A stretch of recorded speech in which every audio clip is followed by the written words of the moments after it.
बायकोच्या वेश्यागिरीला वैतागून नवऱ्याने बायकोला गोळ्या घालून तडपून मारलं मित्रांनो. अत्यंत ती बायको रस्त्यावरती पडली होती, लोकांना बोलवत होती. गुन्हेगार पती तिथे थांबला होता. शेवटपर्यंत ती मरायची वाट बघत होता. मित्रांनो, ग्वाल्हेरमधील ही घटना.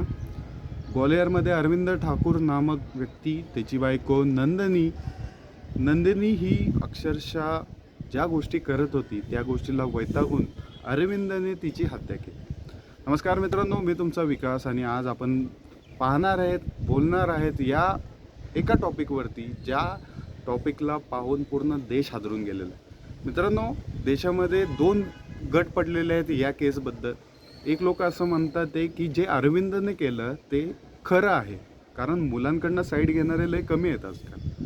आणि अरविंदची बाजू अशी आहे की त्याच्या बायकोने त्याला धोका दिला आणि त्या धोक्यातनं तो सावरत नव्हता. राग त्याच्या मनामध्ये भरत चालला होता आणि तो राग त्याने त्याच्या बायकोवरती काढला. परंतु काही फेमिनिस्ट असे म्हणतात की तिची चॉईस आहे, ती कुणासोबत राहो, लग्न जरी झालं असेल तरी ती कुणासोबत राहो, काहीही करो, एन्जॉय करो, तिची लाईफ जगण्याचा अधिकार आहे, असं फेमिनिस्ट म्हणत आहे. मित्रांनो, सुरुवात करूयात केसबद्दल. केस अशी आहे की अरविंद आणि नंदिनी यांचा विवाह ऑलरेडी झालेला होता, डायव्होर्स होते हे दोघं जण. मित्रांनो, नंदिनी जी होती तिने पैसा तिला तेवढा भेटत नव्हता, किंवा ज्या लाईफच्या गोष्टी असतील, ज्या फॅसिलिटीज असतील, सुविधा असतील, ऐशपैशीची जिंदगी असेल, ती नंदिनीला भेटत नव्हती. त्यामुळे तिने तिच्या पतीला डायव्होर्स दिला. अरविंद हा चांगल्या श्रीमंत घराण्यातला होता. तिची जी बायको होती ती मॉडर्न नव्हती, ना कोणत्याही प्रकारच्या ज्या अशा गोष्टी आहेत ज्या रिअल टाईमला मॅच करेल, तिच्यासोबत त्याची वाईब मॅच होत नव्हती. त्यामुळं अरविंदने देखील त्याच्या बायकोला डिवोर्स देऊन टाकला होता. नंतर मित्रांनो, या दोघांमध्ये ब्युटी पार्लरमध्ये ओळख झाली अरविंद आणि नंदिनीची. दोघांमध्ये मित्रांनो सोशल मीडिया थ्रू प्रेम वाढू लागलं. सोशल मीडियावरती ते कनेक्ट झाले, एकमेकांना कमेंट करू लागले.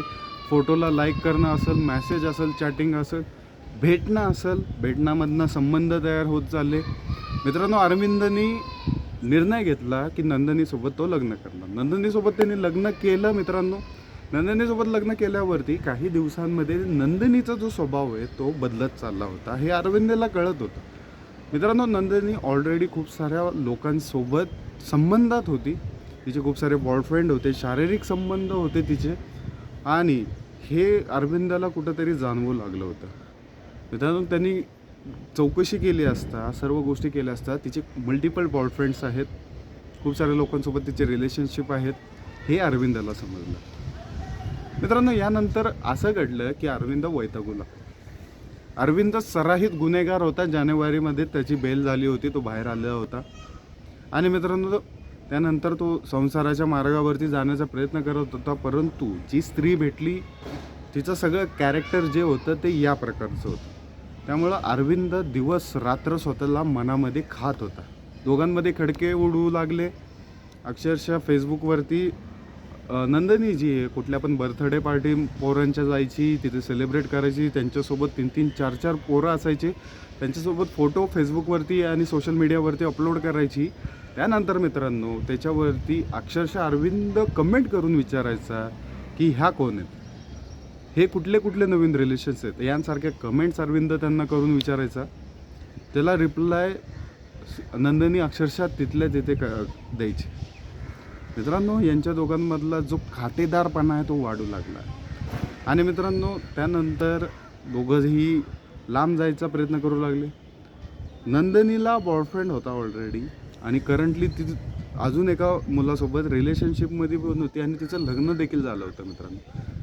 मित्रांनो, ACP ऑफिसला ती अरविंद विरोधात कंप्लेंट करायला गेली, आणि एका ग्राउंडच्या बाजूला मित्रांनो नंदिनीला भर रस्त्यामध्ये अरविंदने 4 गोळ्या घालून मारून टाकलं.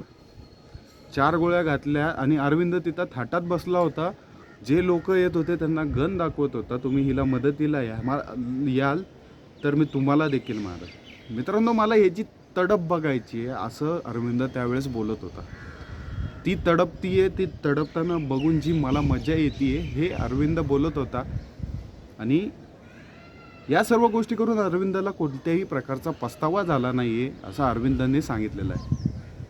मित्रांनो, हा गुन्हा मोठा जरी असला तरी दोन्ही पॉईंटनी याच्यावरती विचार केलं तर आपल्याला एखाद्या वेळेस अरविंदाची पण दया येईल, एखाद्या वेळेस आपल्याला नंदिनीची पण दया येईल. परंतु मित्रांनो, मॅक्झिमम फेमिनिस्ट जे असतील त्यांना नंदिनीची दया येईल. कारण आजकालच्या ज्या प्रथा आहेत, मल्टिपल बॉयफ्रेंड स्ट्रॅटेजी असेल, एका पार्टनरसोबत लोक समाधानी नाही आहेत, लोकांना मल्टिपल पार्टनर पाहिजेत, मल्टिपल लोकांसोबत रिलेशनशिप ठेवायचं आहे बायांना आजकाल. मित्रांनो, माझा नवरा मला ह्या गोष्टी पुरवत नाही आहे, माझा नवरा असला आहे, माझा नवरा सुकडा आहे, त्याच्याकडनं काहीही गोष्टी होत नाहीत, ह्यांसारख्या गोष्टी आजकाल स्त्रिया डायरेक्टली दुसऱ्या पुरुषांना बोलतात. दुसरे पुरुष जे त्या गोष्टींनी सक्षम असतात त्या गोष्टी त्या बायांना प्रोव्हाइड करतात. आणि याच्याचमध्ये मित्रांनो काय होतं, दोघांचे संबंध वाढू लागतात, या संबंधांमधनं चुकीच्या गोष्टी त्यांच्याकडनं घडतात आणि याच्यामध्ये जे बॉन्डिंगवाले रिलेशन्स आहेत ते तुटून जातात. जे नाजूक रिलेशन आपल्या पती पत्नीचे असतील, भाऊचे बहिणीचे असतील, जे परिवारवाले किंवा जे पण परिवारमधले लोक असतील ते आपल्याकडं पाहत असतील, त्यांचा आणि आपला संबंध तुटत जातो. यांसारख्या गोष्टी खूप साऱ्या भारतामध्ये चालू आहेत. बायांची मनस्थिती बदलत चालली आहे, बाया ॲडव्हान्स होत चालल्या आहेत. पुरुषांची मनस्थिती बदलत चालली आहे, पुरुष ॲडव्हान्स झालेले आहेत. पुरुषांना एक घरामध्ये जरी अव्यवस्थित त्यांचं असलं तरी लफडी बाहेर करायची आहेत मित्रांनो, किंवा बाया जरी असतील त्यांना पण लफडी करायची आहेत. सगळ्यांना प्रेम करायचं आहे, कोणीही ॲडजस्ट करत नाही आहे आजकाल. याचा दुष्परिणाम हा समाजावरती होतो. मित्रांनो, नंदिनी आणि अरविंदच्या केसमध्ये जे झालं त्याच्या या माध्यमातून पूर्ण भारतामधनं प्रश्न विचारतात आहे की आजकाल लॉयलिटी नावाच्या गोष्टी राहिलेल्या आहेत का? अरविंद बायकोला सोडून आला फक्त या बाईसाठी, परंतु त्याने त्या बाईला धोका दिला.